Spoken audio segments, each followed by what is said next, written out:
Take your front seat. The runway lights are up and the room is buzzing. Welcome to Brand Runway, where fempreneurs, coaches and visionaries transform from hidden gem to high-end influence. I'm Jenny Parker-Brown, your front row guide to creating your own unforgettable brand presence. Each episode delivers the exact tools and brand direction to make you shine. From magnetic messaging to client attraction systems that feel as natural and delicious as a designer jacket. Whether I'm sharing backstage insights from my own journey or featuring conversations with brilliant innovators, you'll leave knowing exactly how to showcase your unique brilliance to attract your ideal customers. Because a luxury level brand presence shouldn't be exclusive. It should be accessible to every helping professional ready to step into your spotlight. Ladies, you've come to the right place. It's your time. And the champagne's on me. It's a new year, 2026, and another amazing edition of Brand Runway. I could not be more thrilled to share with you my amazing cover star. Synchronicity brought her into my world, and she inspired the beautiful theme of bold, brave, and beautiful, which she epitomizes all of them and so much more. Absolutely top class leadership coach, entrepreneur, mother, recovering performaholic, definitely high performance coach. So we have so much in common with our love of physicality, with our love of leadership, with our love of entrepreneurship, of being the change. And we also share the same name. So Jenny P, I am so delighted to welcome you, Jenni Rae Oates. Oh, thank you so much, Jenny P. What a glowing intro. And I have had so much fun seeing all the things that we are so aligned on. Totally. There are so many things that we love. You know, the last time we talked about branding colors, and then the time before that, I think we talked about your son's trail running experiences. So we have lots I'm going to run trails. I'm like, what? You're amazing. You are just amazing. Yeah, and just one thing is, I believe you had a birthday yesterday. Yeah, Sunday, yes. Yes, this weekend, which in January will be a few weeks old, but nevertheless, you are in a year 9. You have just entered a year 9, which is a glorious year in numerology.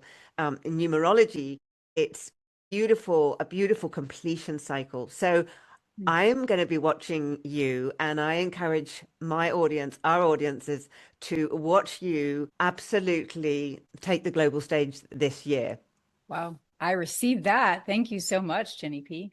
Okay. That's amazing. Dive into these gorgeous topics because they're all gorgeous topics. First of all, bold. I would love to know, first of all, what is the boldest thing that you've ever done in your life? Wow. Well, I think it may sound simplistic, but one of the boldest things that I have ever done is honestly is walking away from a career that I had built for nearly 20 years. It was what I knew about business and starting a different form of a business. And it felt so bold because there was aspects of, it felt like I was betraying people. It felt like I was, just going to disappoint so many people. It was terrifying if I was blowing up my family's livelihood. It was a very, very bold move, but it was a move that helped me find me. So that's why it was so bold for me. What do you think is the boldness that we need as women entrepreneurs this year going into 2026, with the world never been so bonkers, the market the online arena never been so bonkers, so many things happening, like social media burning and algorithm nuttiness. And what is it going to take? What boldness is it going to take for women entrepreneurs to keep emerging as leaders and sustaining themselves as leaders this year? Gosh, I could talk about this for hours. I won't. I think one of the things that's burning in me to stand for women this year, to be bold, to not lose themselves to AI. I am watching women give themselves over. This is an amazing tool that is meant to, for women, I believe, speed up some things, help us condense time that it takes. But I am watching women left and right give over their voice to this thing, lose their essence, lose their presence. I saw something the other day about you don't even need photo shoots anymore for your brand. Just put yourself in here, and it's like this whole twin double in AI. And it literally broke my heart because I know some of these women, and they're curating images of themselves that are the perfect size zero or whatever, the airbrushed everything. And then people are going to buy their products or come into their world, and they're going to go, hold up, you're fake. Like, this version of you is a false image of you, but that's what I bought. I bought into this. And I think it's going to take a bold stand for women to say, we will not lose ourselves. And I work with women who have spent their lives losing themselves into every role, every responsibility, doing everything for everyone else. And now you're throwing this on top of it, and it's sneaky and it's subtle, and it's being sold to women as this speed play. And everybody wants to get there faster. Everybody wants to shortcut things and hack things, but you cannot shortcut your presence. You cannot shortcut your essence. And I'm watching women give themselves over to it, and they will lose themselves if we're not careful. I am so glad you brought this up early in the conversation, because it is a thing, and it's a really big thing. I see it myself as a fellow brand strategist, and it's tragic, it's scary, and it's dire. I know, I look around and I see exactly the same thing. The fantasy version, the artificial fantasy version of them that they think that it is projecting something attractive. Then, like, I've got two pictures in my head of the picture on the website and the social media and the real person, and they are polar opposites. And I'm so glad. Let's like double our voices and do the biggest warning we can, because it's dangerous. It is so dangerous because, and this can get, into some bold politics, but I feel so passionate about this because everything is coming in the world we're living coming against femininity. Men wanting to be women, men kind of go, the rise of the boss babe, the rise of the female entrepreneur, which I'm one and I love it, but we don't need you men. And men are going, here, I'll turn my roles over to you to let you build bring home the bacon. And so women are silently feeling more and more and more of this pressure and this attack on our literally our being as a woman. But then now, if we're not careful, many women will play into this thing, and they will be the ones doing it to themselves, going, I don't need to think for myself. I don't need to have my own words, my own thoughts, my things that make up my brand. I'm just going to go swipe someone's copy. I'm going to go steal her whole thing, but it's not stealing because I can throw it into AI and it spits back out to me something so articulate that sounds amazing. That's who I am. And then we deceive ourselves and go, well, this machine told me who I am. And again, I am all for compressing time. I'm an Enneagram 3, if you know the Enneagram. So I am built for speed. But man, everything in our society is attacking this core of our being as women. And that is the bold stand we have to take, even in our own worlds, of how we are using tools that are meant to be great helps to us. We cannot give ourselves over to it. And you just touched another heartstring there, because my whole mission since I've been doing this has been serving women to serve more people. And I truly stand by my fulfilling the Dalai Lama's prophecy of Western women changing the world, especially Western women entrepreneurs. Now I hesitate to even when I'm writing copy, write the word female entrepreneur or woman entrepreneur. Is like, am I going to get a backlash? Am I going to, am I going to get a whole diatribe of anti-gender? That's like treading on eggshells or treading on broken glass at the moment. I agree with you. So I also want us with a brand presence to hold on to what's biologically true.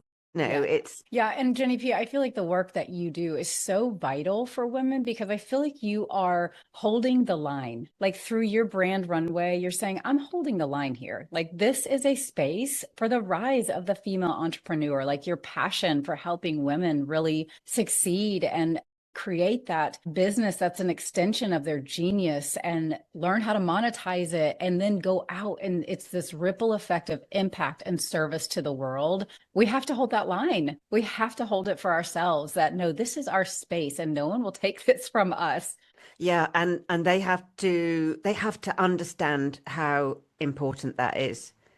And Yeah. well, you know this is not. I didn't just spit Brand Runway out of an out of a chat GPT.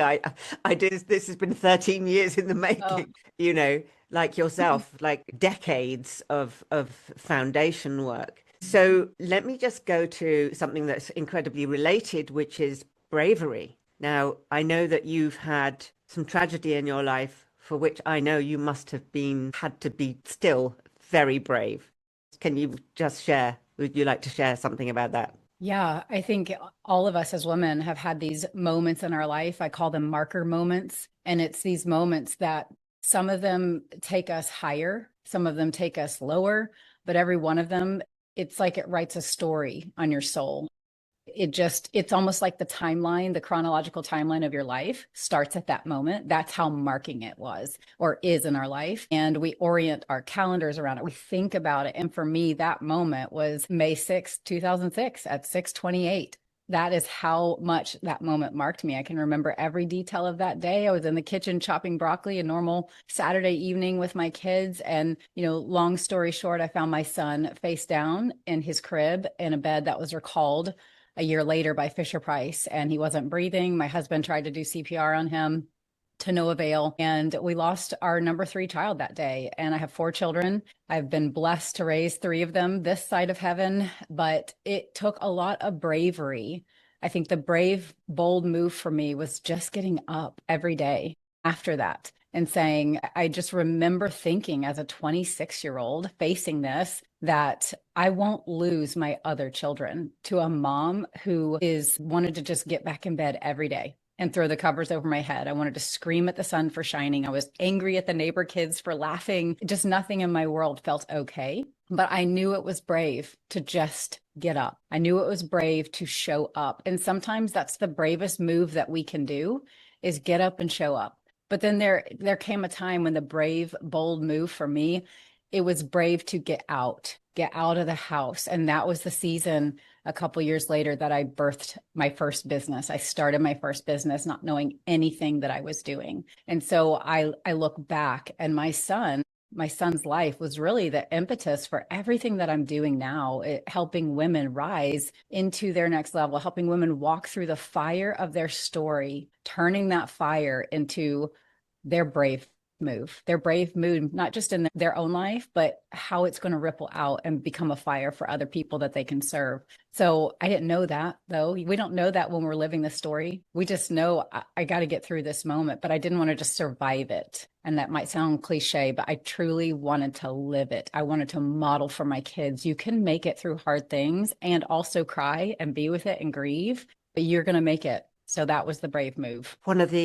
I can't imagine actually anything harder than to lose a child. I can't, even more than losing a spouse or a parent. Is losing a child is the bravest thing of all. So the fact that you could, even during that time, that you knew that there had to be a transformational part of that story is incredibly brave. And it also so good for the women that we serve, to hear that everybody has a tragedy and everybody has a story, that we are, there is no sparkly magic genie 6-figure life, 7-figure lifestyle that happens. It's just that we're carrying, the real life things with us as we go about building our empires. So thank you so much for sharing that with us. And you mentioned something about being a model for them, which is also a very brave thing to do. I didn't want to be a parent that would tell my kids to do something that I wasn't willing to do, my son can run almost a 4 flat mile. He's an elite runner. He ran for Team USA, and I can't model that. I can't go run a 4 flat mile. but I can model for him the discipline that it takes to be elite, the discipline that it takes to think and talk and act like a 2%er. A 2%er in our home. We just talk about it as like where most of the world wants to be 98% and be comfortable and be average. It's falling in love with process. It's falling in love with doing hard things. It's moving through your emotion and disappointments whenever you go for something big and you don't hit it, you don't make it. And I think, again, that's one of the bravest things that as women, if we can understand this is, we can normalize this for every female entrepreneur out there or leader or woman who's going for something big. The brave move, that the rep that I had to learn to run, and I learned it early in my 20s, was after something so hard. You know, for me, it was the loss of a child. For somebody else, it might be a loss of a job or a business, or just the disappointment of something you thought was going to go one way and it doesn't. And those things, they stack up in our system like little t traumas, right? I'm not talking like big T, but I'm talking like little t traumas that actually mark us. And sometimes the hardest thing as a woman to make it through is just disappointment. We were never taught as children how to walk through and navigate disappointment. When I'm just sad. It sounds so trivial. Like, I'm just so sad this launch that I invested all of my family's money in didn't work. I'm so sad that all these things just didn't work out. And I know for me, my son was sound asleep in a swing about an hour before I ended up finding him in his bed. And that's the part of the story I couldn't share for almost 7 years, is that I moved him because it was getting so loud where we were working. I moved him to his bed and then I found him an hour later. And so for almost 7 years, I battled this internal story and this shame of, I killed my son. I moved him. He was fine. And reconciling that story was brave. Releasing that story, releasing that narrative of it's my fault. Because as women, sometimes if we can beat ourselves up and say it's my fault, then somehow I have this false power that I can change it and fix it. I couldn't fix that story. There was nothing I could ever do for the rest of my life to bring him back. So I learned early on the power of these stories we hold inside of us around the disappointments or the moves that we made that we thought were going to be okay or going to work out. And so that's one of the brave moves, I think, for this next year. If women can start letting go of these stories they have around these past disappointments and the things that didn't work out for us, we will excel in business. Those stories are the things holding us back. Yeah, I often talk about not defining ourselves by our history, but by our stories. And obviously there are huge life markers like that one, but we can also take ones that are not as dramatic and make them big in our memories and right. our cellular memory. Yeah. And I'm sure you find this with, you know, some of the women that you coach, is those are so hard to get rid of for so many, is like, you know, the victimhood, the this happened, life happened, all of those reflexes that we have to think that we were somehow, you know, that we had an awful thing happen to us and it was not our fault. But if it just drags on into what we're building, I just don't think that we can ever get to our potential. It's just, you really do have to. I never talk about my story anymore unless, you know, somebody drags it out of me, and it can look as grim and gloomy as anybody else's, but I don't want to tell that story anymore. I want to tell the story about, you know, about changing the world and outfits and yeah. Well, it's learning to rewrite the meaning of that story, right? Where you can still tell the story of the past, but it's through such a different lens, it loses its grip. I always tell clients, like, it doesn't have you now have it. Yeah. And many of us don't realize we're living out of those stories. I have a method called neurostory, because it goes totally with what you're saying, is that the story that was written in those moments for us, it's living in our system. And it's not just mindset. It's not just something we think about. It's in our heart, it's in our gut, and it's in our nervous system. And it is dictating how we act and behave, the choices that we make. And it can be something like, in a business, I work with one client, she literally, somebody stole everything she'd created. and went and built this multi-million dollar empire. I hear this story so often. So of course, that story she's carrying of women will steal things from you. If I really am visible and put myself out there and I'm seen, I'll be judged. I mean, I shouldn't be attractive. I should can be a little bit cute, but not too cute, right? I've heard every story possible with the women that I work with and how it's hindering them in not just putting themselves out there with their brand, but in making sales and attracting the clients they want to bring into their world. These are the things that are actually holding them back, and they don't even realize it, the stories they're living out of. Which brings us beautifully and swiftly into the third topic of beautiful, brave, bold, and beautiful. Now, I included this one in the theme because I feel like it's kind of pride in our own appearance, in women's appearance, has definitely taken a huge dip since the pandemic.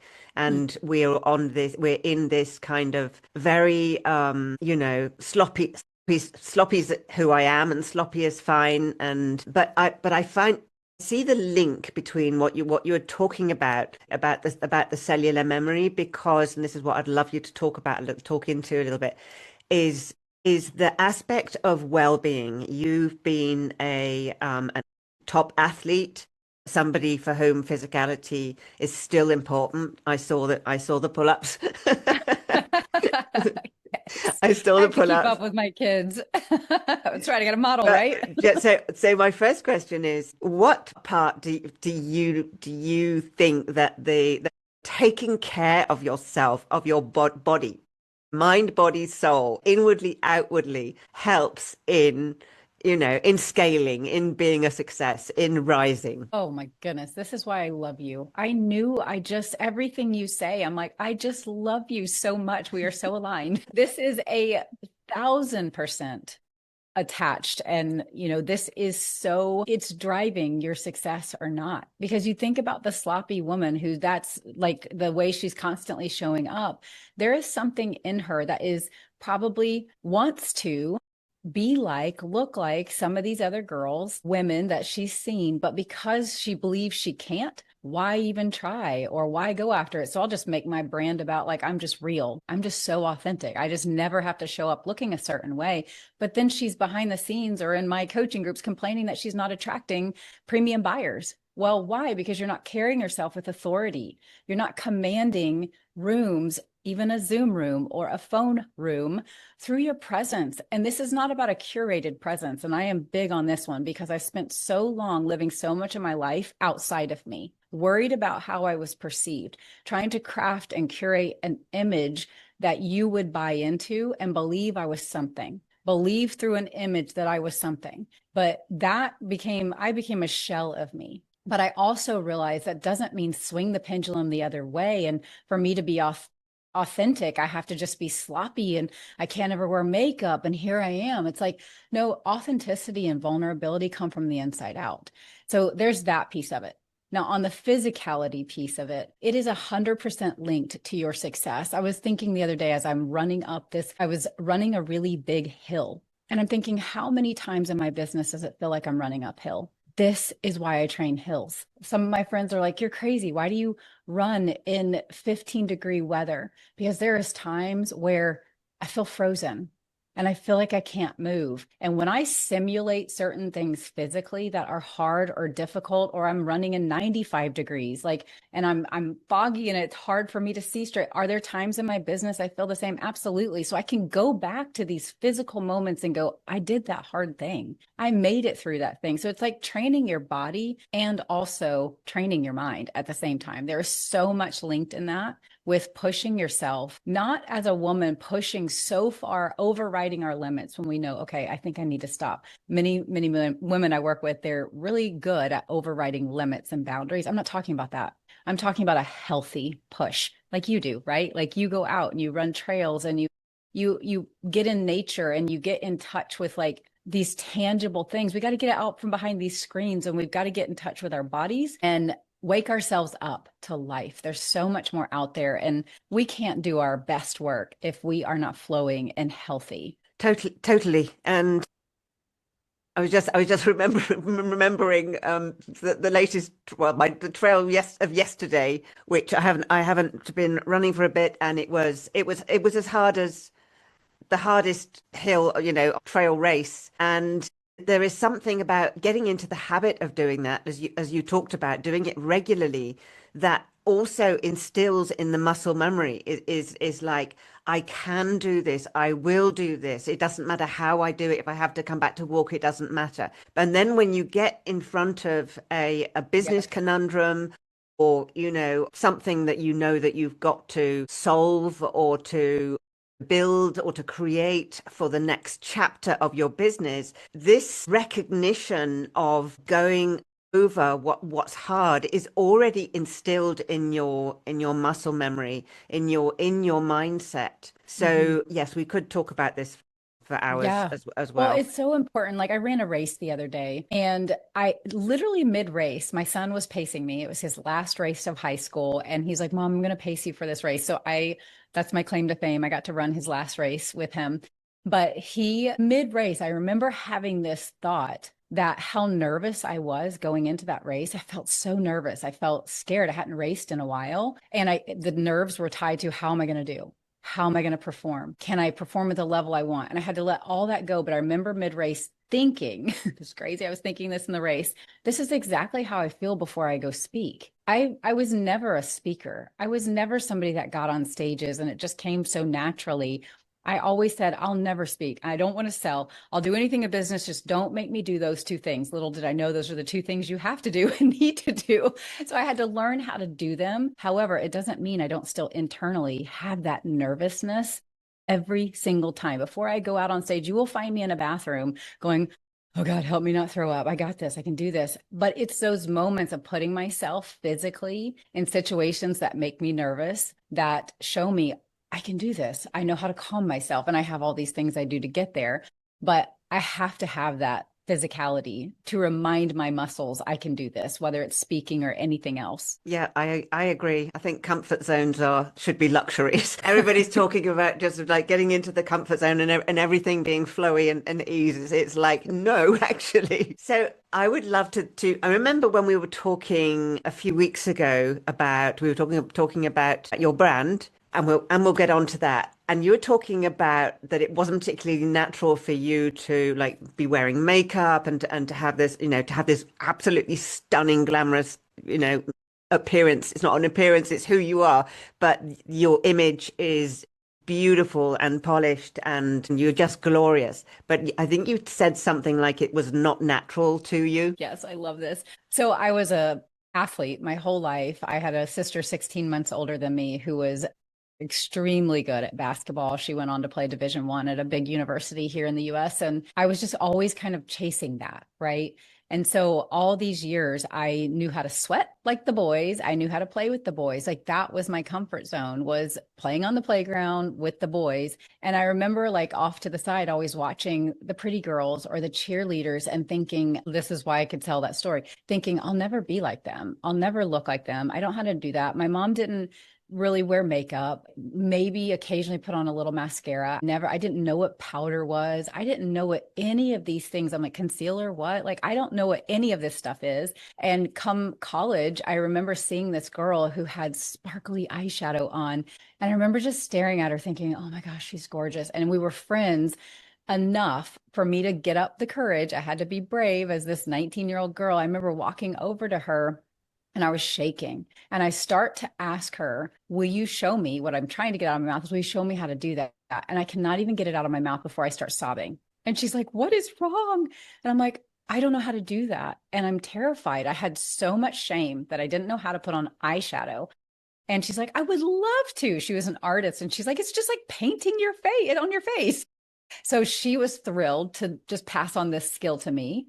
And then as God would have it, I birthed a child who this is what she does. She is a brand stylist. She is an artist. And she in sixth grade started doing makeup and she taught me everything. And so it has been this total transformation of not just trying to curate an outside image. It's been, I want my outside to match how much growth and transformation and clarity and congruence I have on the inside. Because the more I would grow and the more that I was finding myself and coming home to me, I wanted the outside to not be a distraction to all this amazing stuff. Like, and we can be a distraction by being sloppy and messy as much as we can be on the other side if we're overcompensating with our looks and with our fashion and with our stuff. So it was like, I don't want to overcompensate or undercompensate. I just want to own me. I want to be me in this place. And my daughter's been a huge blessing in my life because she's actually taught me all these tricks and things. And I'm just like, this is so awesome. I'm getting an education in school in something I never had. So I still sweat like the boys and go work out and do all that. But I'm like, man, you could be beautiful too. Well, there's something else that we have in common then, because I have two daughters who are totally both amazing stylists and both into beauty.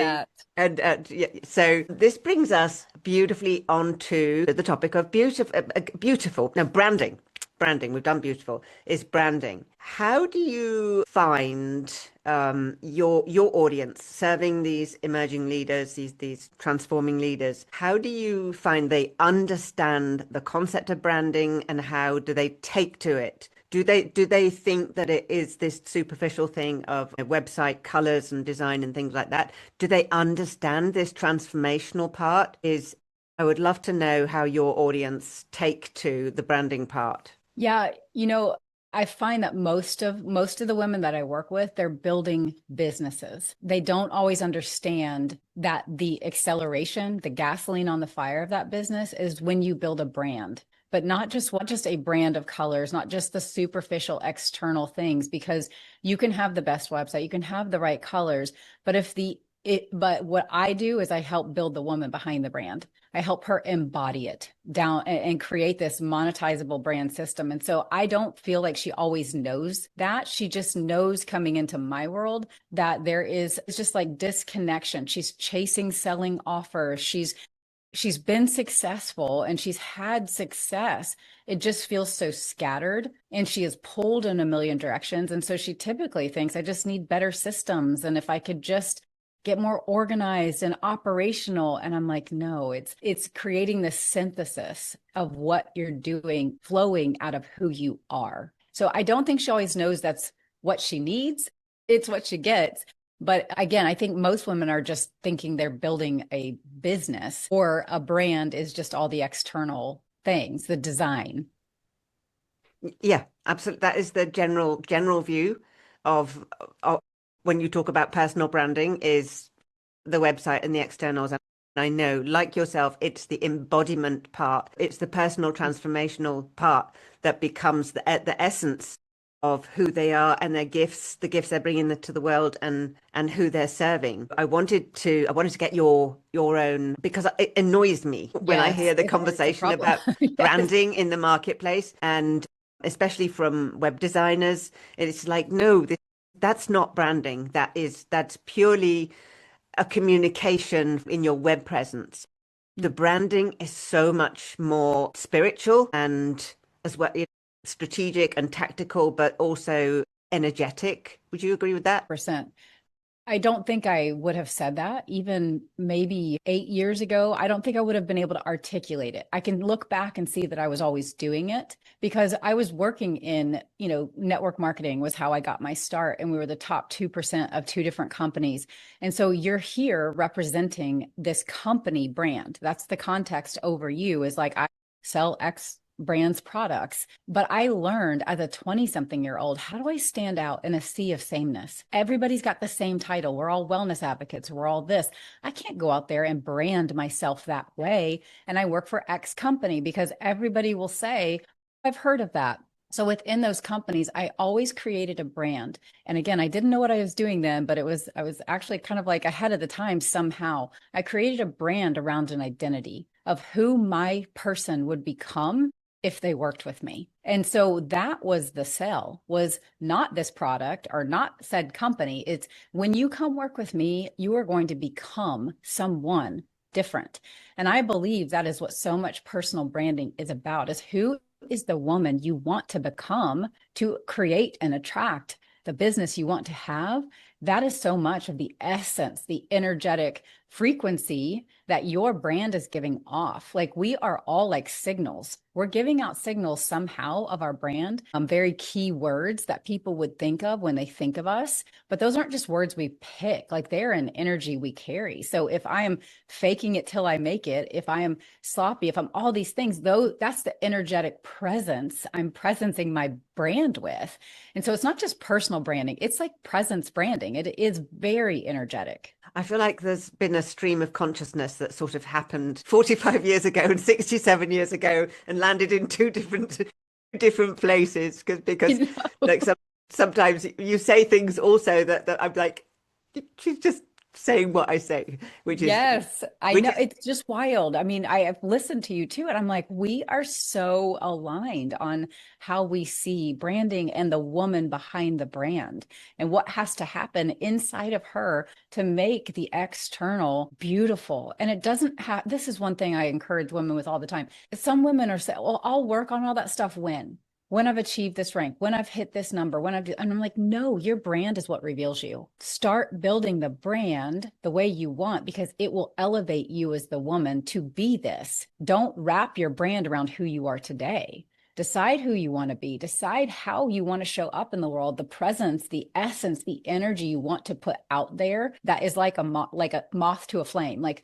they're going to be attracted to whatever signal you're putting out, whatever fire you're burning, they're attracted to it. And that's why I'm always like, no, you can heal and hustle. You can grow and create this thing, because this thing becomes the mirror that keeps showing you as the woman how to step up and level up, not because you're not good enough, not because you're not amazing. And also there's rough edges that are, I believe, like, doing a brand is like the best growth program you can enter. Like, you will become bold. You will become brave. You will become beautiful by building a brand. It will reveal all those areas that will help you become more of each of those things. Oh my goodness. Hallelujah, sister.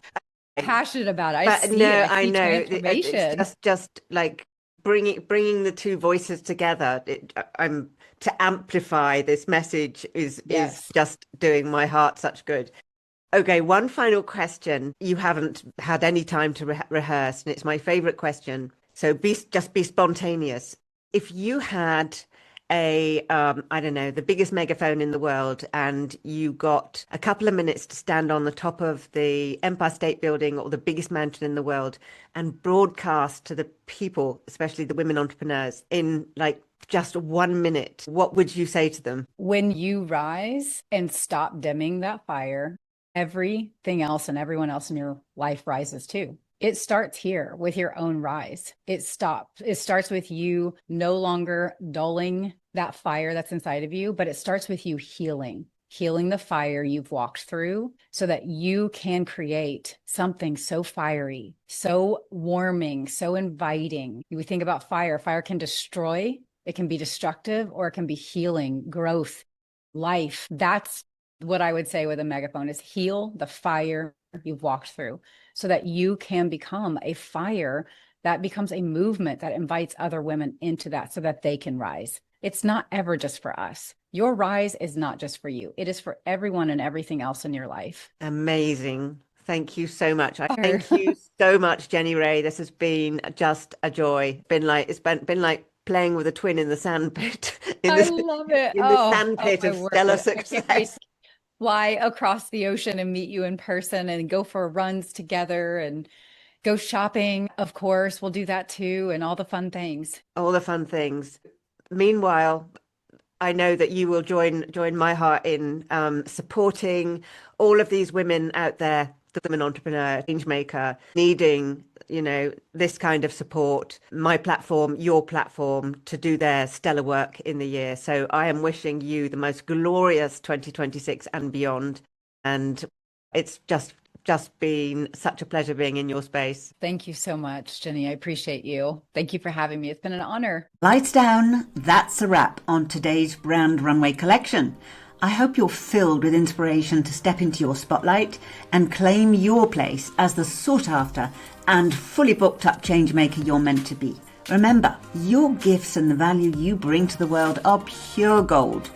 They deserve the perfect showcase. For all the tools and resources we discussed today, including the latest edition of Brand Runway magazine and how to take the next step, your VIP access awaits in the show notes below. This is your moment to shine brilliantly. And until our next showing, this is Jenny Parker Brown reminding you that every day is your runway. Bye-bye.